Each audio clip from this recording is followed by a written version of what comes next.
செஞ்ச தப்ப மறைக்கிறதுக்கு பொய் சொல்லக்கூடாது. பொய் சொன்னா இந்த ராஜகுமாரனுக்கு பிடிக்காது, தெரியல?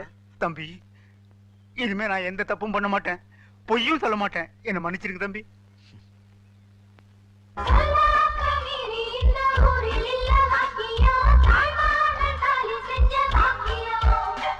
பொல்லாப்பு உள்ளவங்க செய்ய வந்த காரியம் செல்லாம போனதொரு காரியம்.